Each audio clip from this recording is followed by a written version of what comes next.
It certainly was a well-planned operation, and at this stage it's quite clear that it wasn't just a well-planned operation by the riot police, but also by sanitation officials, because if you take a look over here behind me, those orange trucks, that is part of the clean-up team. A clean-up team, it must be said, that arrived in Gezi Park and in Taksim Square probably less than an hour after riot police first went in there.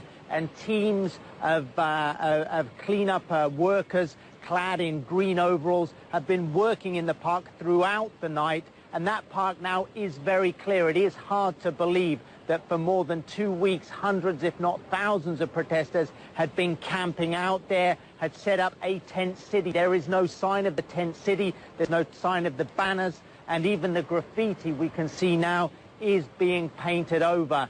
All this after dramatic events through the night, just before night was falling, in fact.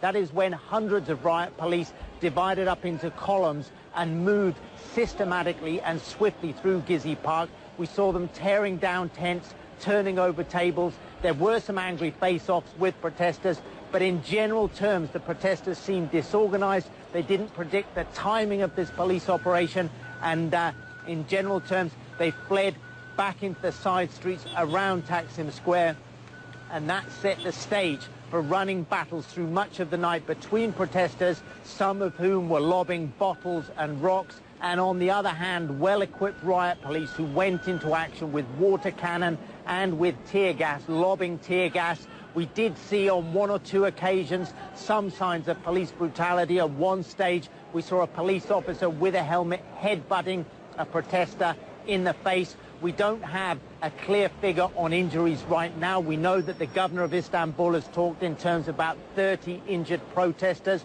but from the side of the protesters, the medics that have been helping them out all along, they're talking in terms of excess of 80 injured. So that is a figure that we're working throughout the day to check on for you, Natalie. And so it's hard to believe that this protest that grew to really be an expression against the government is over just like that. What are you hearing? Let's not count those chickens before they hatch, Natalie. We have seen over social media the protesters, and they're of an age where they're very active on social media, and we've seen calls for them to regroup, to reorganize. Physically, they're not here. Virtually, they are very active. We could see later on in the day them regrouping in parts of the city. We could maybe even see them try to return to the side streets around here, around Taksim Square. What we also know as well is that Prime Minister Erdogan called on his supporters to come out for a counter demonstration today here in Istanbul. That is planned for later on in the day.